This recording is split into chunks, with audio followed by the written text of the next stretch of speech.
امریکہ نے خلیجی ریاستوں کو تنہا چھوڑ دیا، بیشتر ریاستیں ایران کی جوابی کارروائی کی زد میں، آرامکو کے پاس بھی دھماکے کے بعد دھوئیں کے بادل۔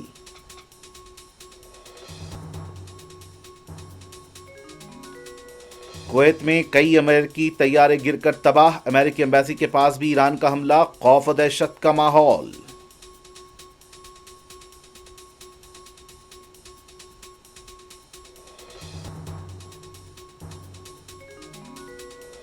قطر، بحرین اور ابوظہبی میں بھی آج صبح ایران کے حملوں سے افراتفری اور سنسنی، راس الخیمہ بھی نشانے پر۔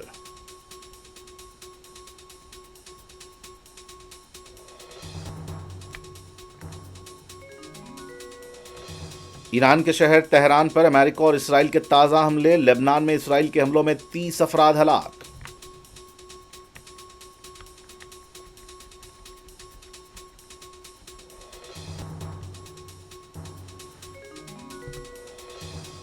ایران کے میزائل اور ڈرون حملوں سے اسرائیل کے بھی کئی علاقوں میں تباہی، 9 افراد ہلاک، درجنوں زخمی، 500 سے زیادہ فوجیوں کو نقصان پہنچانے ایرانی فوج کے ترجمان کا دعویٰ۔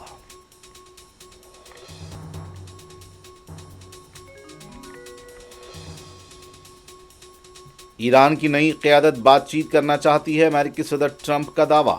اب امریکہ سے بات چیت نہیں ہوگی، ایران کی قومی سلامتی کے مشیر علی لاریجانی کا دو ٹوک موقف۔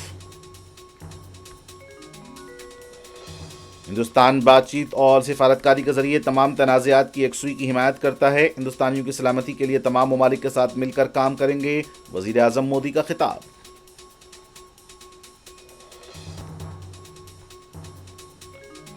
اور ایران جنگ کے تناظر میں ہندوستان سے روانہ ہونے والی درجنوں پروازیں منسوخ اور تاخیر کا شکار، ایئرپورٹس پر مسافرین فکر مند، تلنگانہ حکومت نے اپنے شہریوں کے لیے قائم کیا کنٹرول روم۔